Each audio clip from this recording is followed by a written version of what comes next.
Coming up on Mountain News this morning, antigen testing for COVID-19 is now available in Perry County. We break down how it differs from testing that was already available. And we hear what more schools are planning to do about the upcoming school year as Governor Beshear recommends pushing back start dates. Plus, we caught up with Democratic candidate for Senate Amy McGrath as she made her way around Eastern Kentucky yesterday. Dedicated to Eastern and Southern Kentucky, this is WYMT Mountain News this morning.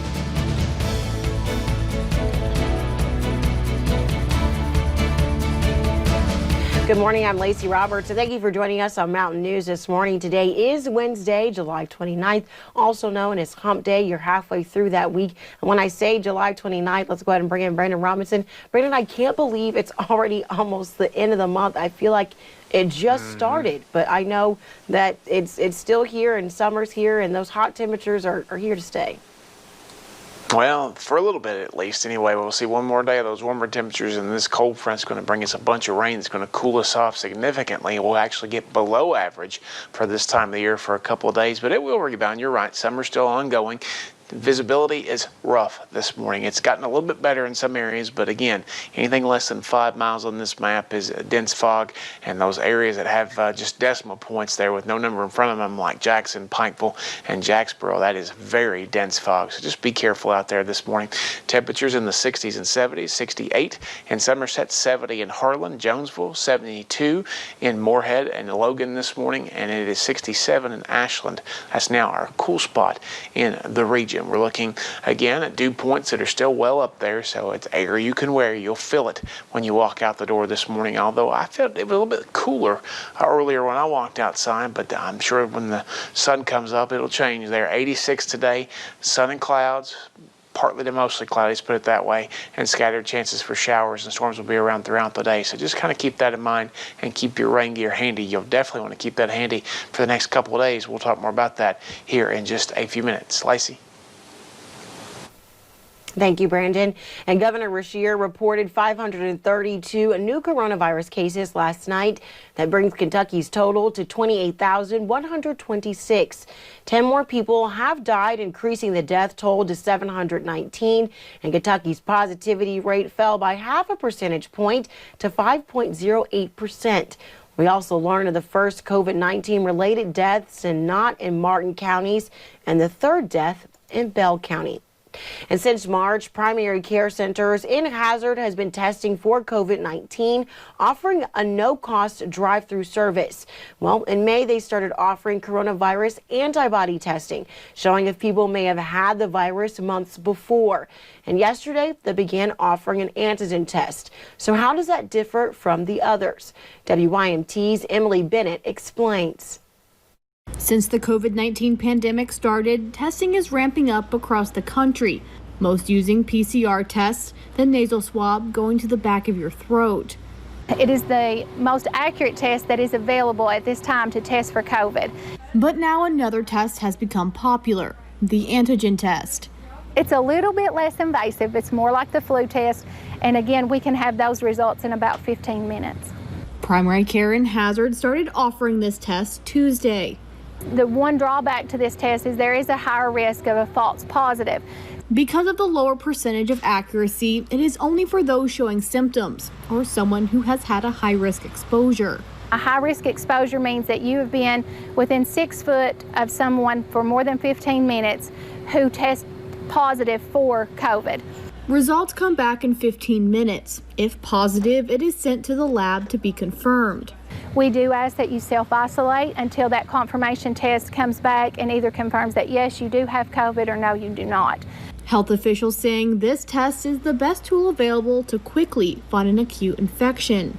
If we can do this test when you're early on and identify that a little bit earlier, it can reduce the risk of spread to people in the family of that person. In Hazard, Emily Bennett, WYMT Mountain News. Now, the test does require a provider visit. It is no cost, but your insurance will be billed. And Kentucky Secretary of State Michael Adams says that he will press to make more polling places available and to count ballots faster in the November election than in last month's primary.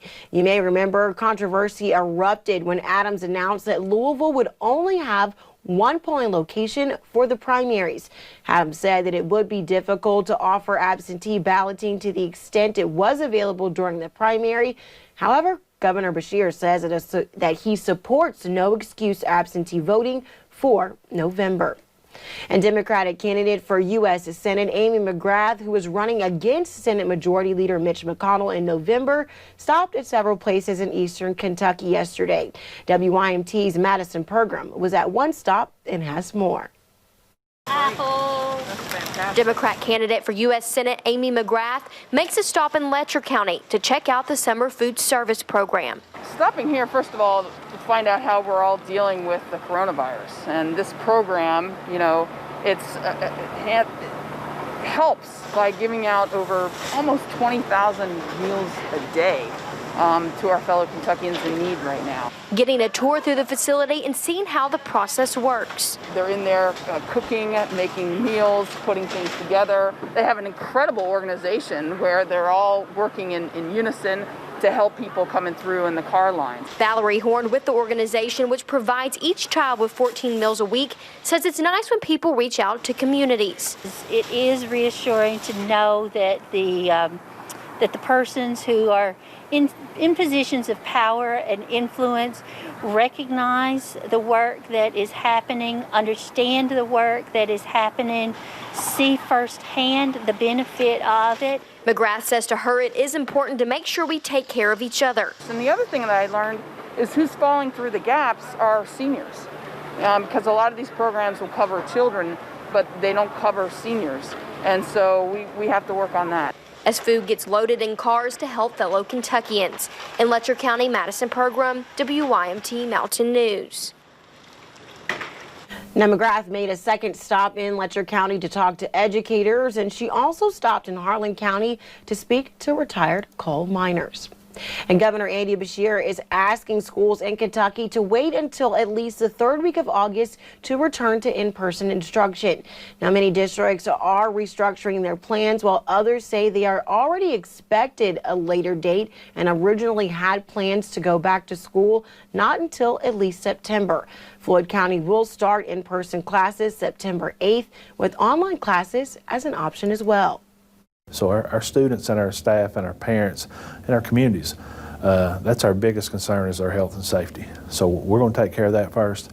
Education's the next thing in line, and we'll make sure that our kids get as good as education we possibly can do. Atkins says that students will receive the equipment needed to work from home because there is no way to predict what will happen in the months to come. And one school district in southern Kentucky announced yesterday that they are delaying the start of their school year. Classes were set to begin there next week, and now they will start August 24th. When classes start back, the classroom will be a lot different. Desks are spread apart, water bottles on the desk because of no water fountains, and there are Ziploc bags for students to put jackets and their backpacks in. The superintendent says the majority of the district wants to have in-person learning. I've had a lot of feedback from the community, from my parents, and a lot of them are saying, you know, hey, we want our kids to be in school. We'll follow whatever rules you set for us. And so I think a lot of folks, you know, we've been out since March 16th, and I think a lot of folks are ready to get their kids back in school. The school is ordering more Chromebooks and is also offering more options for students who are learning at home. And West Perry Elementary held their annual back-to-school bash drive-through style last night. Parents and students drove around the school, stopping at different stations. Staff gave out all necessary school supplies so parents do not have to buy anything for the school year. Say the children also gave away bags of necessities such as food and toiletries, along with more school items. The drive-through ended with teachers set up at stations so they could meet their students through the car window. With the COVID-19, we know that a lot of people are unemployed. So the things and the resources that we can give through the school and to help ease that for some of our families, then that's our goal. Perry County is starting school August 24th, and they are offering an in-person option as well as an NTI option. And high school football coaches, players, and fans got some good news yesterday. The KHSAA is planning for the season to kick off on September 11th. The original start date for the season was on August 21st, so the new date is only 3 weeks behind that. Pikeville head coach Chris McNamee says that he hopes teams across the Commonwealth continue to keep their players and coaches safe before the season opener. Well, we're going to do our part, and I hope that all the teams across the state are doing their part. And like I said, it's not anything that we've ever done before, and it's not exciting like a football practice is. But kids need to be out. They need to be working out. They need to do it in a safe way, and we're ensuring that. And we're going to do everything we can to make sure that we continue doing that so we can have a season. The next KHSAA meeting is on August 20th at 9:30.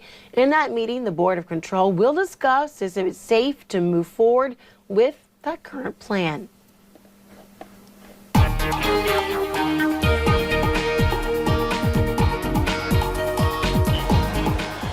Well, a few showers moved through the region in the last 6 hours. You see the loop, and you'll see most of those moving out of the area pretty quickly this morning, if you have any left at all. Maybe even some sunshine to start the day, but you're going to have to deal with some fog first. Not up on top of the ridges, though. US 119 up on top of Whitesburg. Pine Mountain looking pretty good this morning, but there is a lot of fog out there, so be careful. Temperatures in the upper 60s and low 70s in most areas this morning, so a mild start to the day. Our headlines, well, more rain is on the way, especially tomorrow and Friday as we wrap up the month of July. It's going to be a nice cool down, though, if you're tired of the heat, but those scattered chances for showers and storms and that summer heat will continue as we head deeper into August. Lacey. Thank you, Brandon. And tired of the heat? Who's tired of the heat? But thank you for joining us on Mountain News this morning. More news is on the way. Coming up, several COVID-19 vaccine studies are ongoing, but health experts warn the pandemic may still stick around longer than expected.